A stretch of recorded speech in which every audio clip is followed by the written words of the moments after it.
Hello दोस्तों, welcome to अग्रणी classes. मैं हूं मुकेश गौर। आज की क्लास में हम पढ़ेंगे ब्रिटिश ईस्ट इंडिया कंपनी का भारत में विस्तार। हम इसको क्रमवाइज तरीके से सीखेंगे। जैसे सूरत में फैक्ट्री की स्थापना कब, किस परिस्थिति में हुई, बॉम्बे में फैक्ट्री की स्थापना कब, किस परिस्थिति में हुई। इसी क्रम में चेन्नई में, उड़ीसा में और बंगाल में ब्रिटिश ईस्ट इंडिया कंपनी की फैक्ट्री की स्थापना। तो आइए हम सीखते हैं। साथ ही देखिएगा, हम इसको मैप के थ्रू भी सीखेंगे कि भारत में किन किन राज्यों में सबसे पहले फैक्ट्री की स्थापना हुई और वहां पे कौन सी राजनीतिक परिस्थितियां थी जिस वजह से भारत में ये फैक्ट्रियां स्थापित कर सके थे। ओके, साथ ही हम देखिए भारत में ईस्ट इंडिया कंपनी की व्यापारिक संभावनाओं को जानने के लिए कंपनी की स्थापना से पहले कौन लोग आए थे। ओके, तो एक सबसे पहले देखिएगा जुलाई 1583 की बात है।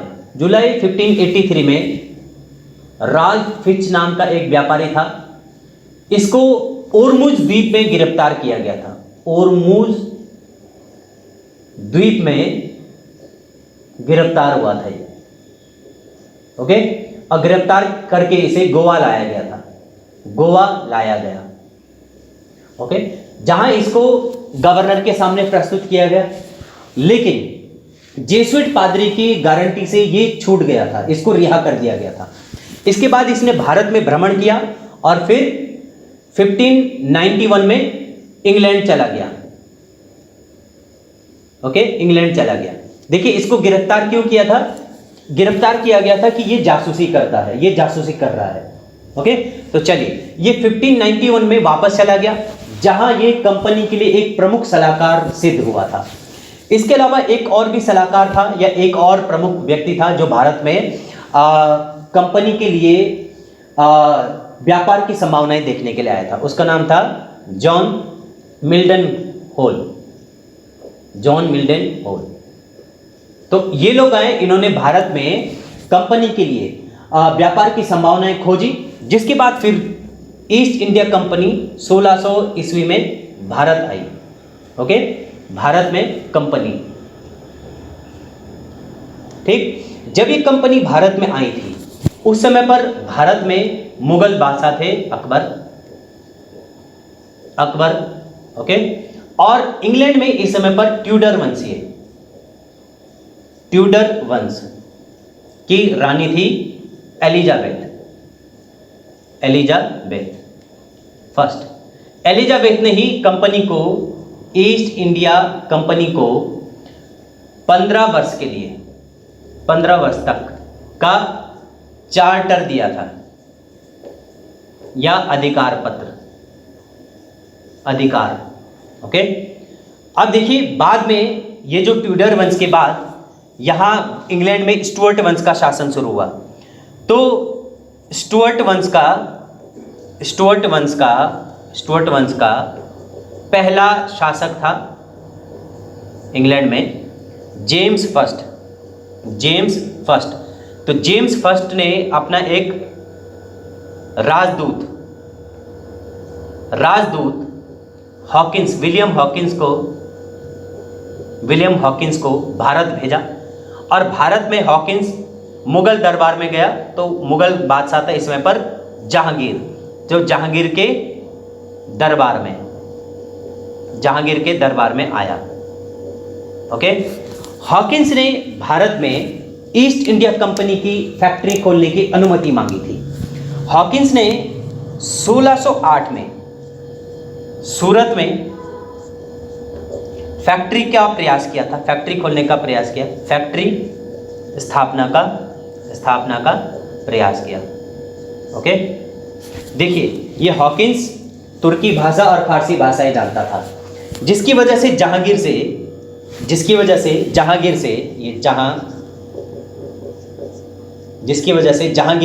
इसकी अच्छी खासी दोस्ती हो गई थी। लेकिन व्यापारिक संबंध अच्छे नहीं बन पाए थे। क्यों? क्योंकि जहांगीर इस समय पर पुर्तगालियों के पक्ष में था। पुर्तगालियों के साथ उसके जो व्यापारिक संबंध थे वो इस समय सही चल रहे थे। या वो जहांगीर को ठीक लग रहे थे। ओके, तो सूरत में जो 1608 में फैक्ट्री खोलने का प्रयास किया गया था यहां गुजरात के सूरत में, वो अभी संभव नहीं हो पाया था। ओके, तो प्रयास कब किया?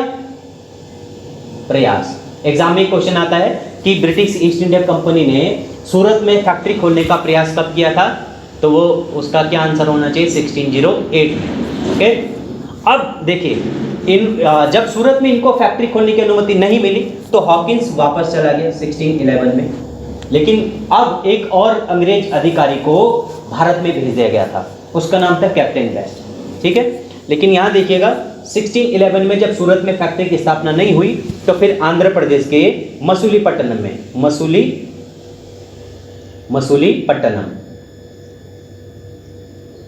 मसूलीपट्टनम में पहली फैक्ट्री की स्थापना हुई थी 1611 में। ओके, और ये दक्षिण भारत में इनकी पहली फैक्ट्री भी थी। मसूलीपट्टनम आंध्र प्रदेश में आएगा। ओके, अब देखिए जब सूरत में इन्होंने फैक्ट्री की स्थापना करने का जो प्रयास किया तो वो असफल रहा, लेकिन जब इनका कैप्टन बेस्ट आया, जहांगीर हॉकिंस के बाद कैप्टन बेस्ट नाम का एक व्यक्ति आया, तो कैप्टन बेस्ट के 2 व्यक्तियों को सूरत के आसपास में स्वाले होल के आसपास में, स्वाले होल की एक जगह है, तो वहां 2 व्यक्तियों को या 2 और अंग्रेज अधिकारियों को पुर्तगाल कंपनी ने गिरफ्तार कर लिया था, या पुर्तगाल की नेवी ने गिरफ्तार कर लिया था। वो कैप्टन बेस्ट के नेतृत्व में आए हुए थे। कैप्टन बेस्ट ने उनको छुड़ाने के लिए या पुर्तगाल की नेवी से बदला लेने के लिए तुरंत एक छोटी सी नेवी का गठन कर डाला और फिर पुर्तगाल की नेवी का सामना किया। अब इन दोनों के बीच में जो युद्ध हुआ उस युद्ध को कहते हैं battle of Swally hole, battle of Swally hole. अब ये बैटल वैसे है तो बहुत छोटी है, लेकिन ऐतिहासिक दृष्टिकोण से बहुत ही महत्वपूर्ण है। ओके, अब देखिए इस बैटल में क्या हुआ कि 2 लोग आपस में लड़े, एक तो पुर्तगाल और दूसरे अंग्रेज। ओके, लेकिन इस युद्ध का जो परिणाम है, इस युद्ध का जो प्रभाव है वो ज्यादा महत्वपूर्ण है। थी तो ये छोटी सी लड़ाई, लेकिन ऐतिहासिक दृष्टिकोण से महत्वपूर्ण है। आप देखिए इस युद्ध में जब पुर्तगाल के नेवी हार गए तो एक तो क्या हुआ कि पुर्तगाल का जो व्यापारिक एक अधिकार है वो समाप्त। ओके, पुर्तगाल का व्यापारिक एकाधिकार समाप्त। ओके, अच्छा देखिए ये युद्ध लड़ा गया था 1612 के दौरान, 1612 सितंबर 29 और 30 सितंबर।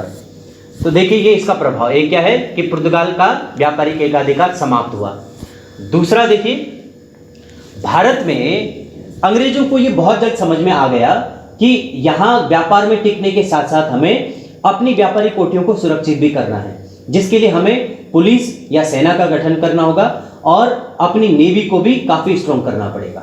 ओके, तो देखिए जो अंग्रेजों ने नेवी का गठन किया, अंग्रेजों ने नेवी का गठन। अब ये जो अंग्रेजों ने नेवी का गठन किया, इसी को ही भारत में नेवी के गठन की जड़ माना जाता है, या आधुनिक भारत की नेवी की जड़ माना जाता है इसे। तो ये इसलिए ऐतिहासिक दृष्टिकोण से महत्वपूर्ण है। और सबसे ज्यादा महत्वपूर्ण क्या है कि जो गुजरात का अभी जो गवर्नर था वो मुगल गवर्नर था, वो कैप्टन बेस्ट से प्रभावित हुआ और उसने ब्रिटिश ईस्ट इंडिया कंपनी की सिफारिश जहांगीर से की, और इसका परिणाम ये हुआ कि अब सूरत में 1612-13 में फैक्ट्री की स्थापना हुई, क्योंकि अब देखिए पुर्तगाल को तो इन्होंने हरा दिया है ना, और अंग्रेजों ने जो है ये जीत लिया था, इसलिए अब जहांगीर ने पुर्तगालियों को सूरत में फैक्ट्री की स्थापना की अनुमति दे दी थी। तो 12 में अनुमति मिल गई और 13 से सुचारू रूप से फैक्ट्री चलने भी लग गई थी। ओके, तो प्रयास किया गया था 1608 में और वो सफल हुए थे 1612-13 में, जब ये बैटल ऑफ स्वाले होल का युद्ध हुआ था। ओके, और ये पुर्तगाल इसमें पराजित हुए थे और पुर्तगाल के ये व्यापारिक एकाधिकार का अंत की शुरुआत मानी जाती है। तो ये हुआ सूरत में इनकी फैक्ट्री की स्थापना। ओके, और मसूलीपट्टनम में तो ये पहले ही फैक्ट्री स्थापित कर चुके हैं। ठीक है, इसके बाद देखिए इन्होंने अपनी फैक्ट्री को सुरक्षित करने के लिए फिर से जहांगीर के दरबार में एक और राजदूत भेजा था। तो उस राजदूत का नाम था थॉमस रो। ये 1615 में जहांगीर के दरबार में गया और 18 तक रहा। तो ये किसके दरबार में गया? जहांगीर के दरबार में। ओके, और इससे क्या अनुमति मांगी थी? इसने अनुमति मांगी जहांगीर से कि जो इन्होंने सूरत में और अहमदाबाद में और आगरा में और मसूलीपट्टनम में जो ये फैक्ट्री स्थापित की है, इनको ये दुर्गीकृत करना चाहते हैं। तो ये अनुमति भी मिल गई थी ताकि अन्य और लोगों से जो है सुरक्षा हो सके। तो 4 दीवारियां कर दी गई थी। ओके, तो देखिए 1623 तक भारत में अंग्रेजों ने अपनी फैक्ट्रियों का विस्तार आगरा में, यहाँ अहमदाबाद में और सूरत में और मसूलीपट्टनम में कर दिया था। इसके बाद देखिए इन्होंने भारत के इन पूर्वी तटीय क्षेत्रों में भी अपने कंपनी का या अपनी फैक्ट्रियों के विस्तार के लिए एक अभियान चलाया था। तो इसमें सबसे पहले जो इनका जो एक रास्ता खुला था वो था गोलकुंडा के राजा द्वारा दिया गया सुनहरा फरमान। तो ये क्वेश्चन आता भी है, सुनहरा फरमान 1632 में दिया गया था। ओके, तो 1632 में ये सुनहरा फरमान क्या था? ये किसने दिया था? गोलकुंडा के राजा द्वारा। ओके, इधर ही साउथ में ही है ये, गोलकुंडा के राजा के द्वारा। इसमें 500 पैगोडा ये वार्षिक टैक्स देंगे अंग्रेज लोग, वार्षिक टैक्स, और बदले में बंदरगाहों का व्यापार के लिए उपयोग कर सकते हैं। बंदरगाहों का उपयोग कर सकते थे कंपनी। तो ये जो सुनहरा फरमान है, इस सुनहरे फरमान ने पूर्वी तटीय क्षेत्रों में व्यापार को बढ़ावा देने के लिए एक मार्ग सा खोल दिया था। इसके तुरंत बाद ही जो है इन्होंने ये आप देख सकते हैं मद्रास में फैक्ट्री की स्थापना 1639 में की गई थी। ओके, और इधर उड़ीसा में फैक्ट्री की स्थापना 1633 में की गई थी। तो पूर्वी भारत में जो पहली फैक्ट्री की स्थापना है वो उड़ीसा में ही मानी जाती है ब्रिटिश ईस्ट इंडिया कंपनी की, क्योंकि ये जो सुनहरा फरमान है ये तो व्यापार की अनुमति के लिए दिया था, है ना। और जो फैक्ट्री स्थापित की थी वो उड़ीसा में की थी। इसके बाद फिर मद्रास में जो फैक्ट्री की स्थापना हुई थी वो 1639 में की गई थी। मद्रास फैक्ट्री का जो नाम था, मद्रास फैक्ट्री का नाम फोर्ट सेंट जॉर्ज रखा गया। फोर्ट सेंट जॉर्ज नाम रखा गया। ओके, और मद्रास में भी ये जो है वहाँ के राजा से ही यहाँ फैक्ट्री की अनुमति मांगी थी। ठीक है, इसके बाद देखिए इन्होंने जो बंगाल में फैक्ट्री की स्थापना की थी तो वो हुगली में स्थापित की थी। तो ये एक टॉपिक भी है इसका अगला कि बंगाल में ईस्ट इंडिया कंपनी की फैक्ट्री ईस्ट इंडिया कंपनी की फैक्ट्री। तो पहली फैक्ट्री की स्थापना 1651 में की थी, 1651 में, और वो थी हुगली में पहली फैक्ट्री की स्थापना। ओके, यहाँ पर हुगली में फैक्ट्री की स्थापना के लिए उस समय पर जो राजा जो सूबेदार थे, मुगल सूबेदार, उसका नाम था शाह सूजा से बंगाल में पहली बार कंपनी को, ब्रिटिश ईस्ट इंडिया कंपनी को मुक्त व्यापार की अनुमति मिली थी। और बदले में कंपनी ने शाह सूजा को 3000 रुपया वार्षिक शुल्क दिया था। ओके, तो ये भी एक क्वेश्चन आता है कि बंगाल में पहली बार मुक्त व्यापार की अनुमति कब मिली थी? 1651 में बंगाल के सूबेदार शाह सूजा के द्वारा। ओके, तो देखिए अब आगे चल करके क्या हुआ, ब्रिटिश ईस्ट इंडिया कंपनी की व्यापारिक महत्वाकांक्षा है वो राजनीतिक महत्वाकांक्षा के रूप में भी बढ़ने लग गई थी। तो उसका एक उदाहरण देखा गया 1686 के दौरान। 1686 में ये कंपनी ने क्या किया, हुगली के आसपास जितने भी गांव हैं, जो भी क्षेत्र थे, उन पर धावा बोल दिया, उन पर आक्रमण कर दिया, ताकि हुगली के आसपास के पूरे क्षेत्र में ब्रिटिश ईस्ट इंडिया कंपनी का पूरा नियंत्रण हो जाए। इस उद्देश्य से ये किया गया आक्रमण था। लेकिन इस दौरान जो है उत्तर भारत में या भारत में मुगल काल था और मुगल बादशाह थे औरंगजेब। तो हुगली पर किया गया जो 1686 का जो आक्रमण था कंपनी का, ये मुगल बादशाह के विरुद्ध किए गए युद्ध की एक घोषणा थी। औरंगजेब ने इनको मुंह तोड़ जवाब दिया। औरंगजेब ने कंपनी को हराया और हुगली के व्यापार से भी बाहर गया। साथ ही साथ ये जो मसूलीपट्टनम, मद्रास में, उड़ीसा में और बॉम्बे में भी अभी स्थापना की जा चुकी थी, ओके, और सूरत में, है ना, अहमदाबाद में, आगरा में, जहां जहां भी कंपनी की फैक्ट्रियां थी, उन सभी फैक्ट्रियों को जो है घेर लिया गया था औरंगजेब के द्वारा। तो फिर अब बाद में मामला सुलझाने के लिए सर जॉन चाइल्ड के नेतृत्व में एक दल भेजा गया था अंग्रेजों के द्वारा। तो फिर औरंगजेब ने 1.5 लाख रुपया धनराशि लेकर के इनकी ये फैक्ट्रियां रिलीज कर दी गई थी। ओके, तो ये पॉइंट क्या है कि हुगली पर कंपनी का आक्रमण, ओके, आक्रमण 1686 का दौरान था, है ना। ओके, अब देखिए बाद में इन्होंने क्या किया, बंगाल में अपने व्यापार को और बढ़ाने के लिए 1698 के दौरान एक अंग्रेज अधिकारी था जॉब चार्नॉक ने तत्कालीन बंगाल के जो नवाब थे अजीम मुस्तान से तीन गांव जो है अपने अधिकार में लिए, और उन 3 गांव को मिला करके जॉब चार्नॉक ने कलकत्ता नगर की स्थापना की। और फिर उसी कलकत्ता में जो है एक किला भी बनाया, फोर्ट विलियम, और उसी फोर्ट विलियम को भारत में अपनी पहली प्रेसिडेंसी भी स्थापित की। ओके, तो आइए ये भी समझते हैं, इसके संबंध में क्वेश्चन आते हैं, है ना। तो हम क्या पढ़ते हैं, देखिए, एक है जॉब चार्नॉक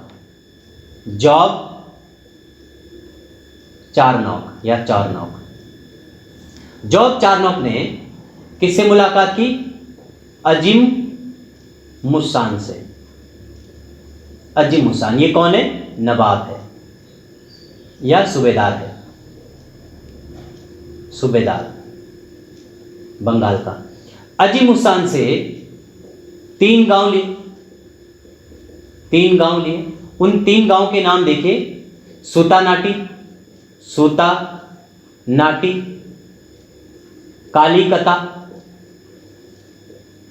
और गोविंदपुरा। इन तीनों को मिलाकर के जॉब चार्नॉक ने बनाया था कलकत्ता नगर की स्थापना की। और ये फिर कलकत्ता में ही जो है ये 1698 में फैक्ट्री की स्थापना। ओके, तो कलकत्ता का संस्थापक कौन हो गया, ये जॉब चार्नॉक। इसी कलकत्ता नगर में ही जो है एक किला बनाया गया और उसका नाम फोर्ट विलियम रखा गया। ओके,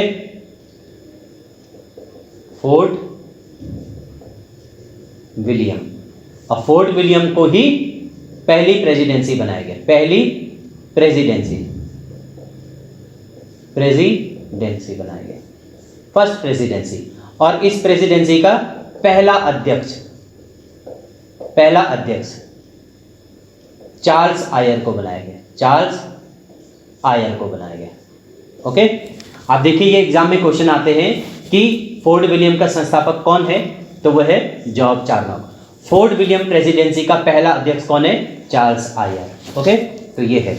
और जॉब चार्नॉक ने जो ये सूतानाटी, कालीकता, गोविंदपुरा, कलकत्ता नगर की स्थापना के लिए ये 3 गांव लिए थे, तो सूबेदार का नाम क्या था, अजीम मुस्तान, जो ये उस दौरान बंगाल का सूबेदार था, अजीम मुस्तान, है ना। और जब हुगली पर जो है ये अधिकार स्थापित किया था तो हुगली किससे लिया गया था? शाह सूजा से। शाह सूजा, उस समय पर शाह सूजा था जब कंपनी ने हुगली पर फैक्ट्री की स्थापना की थी। ओके, तो ये एग्जाम के पॉइंट ऑफ व्यू से बहुत महत्वपूर्ण है, सारे के सारे पॉइंट, है ना। तो ये देखिए, तो फोर्ट विलियम की स्थापना हुई, है ना। आगे चल करके देखिए 1700 ईस्वी से लेकर के 1911 तक यही कलकत्ता जो है ब्रिटिश भारत का मुख्यालय रहा या हेडक्वार्टर रहा या राजधानी रही। इसके बाद 1911 में दिल्ली दरबार का आयोजन किया गया था जॉर्ज पंचम के स्वागत के लिए। उस समय इसके राजधानी के संबंध में भी एक घोषणा की गई थी कि अब ब्रिटिश भारत की राजधानी कलकत्ता से दिल्ली शिफ्ट की जाएगी। तो घोषणा हुई थी 1911 में, और कलकत्ता से दिल्ली राजधानी, ब्रिटिश भारत की राजधानी, वो 1912 में शिफ्ट कर दी गई थी। तो ये महत्वपूर्ण है सभी एग्जाम के लिए। ओके, तो देखिए हमने ये देखिएगा, ये पढ़ लिए है कि पहला जो प्रयास किया था सूरत में फैक्ट्री का प्रयास, है ना। तो फिर ये बैटल ऑफ स्वाले होल हुआ।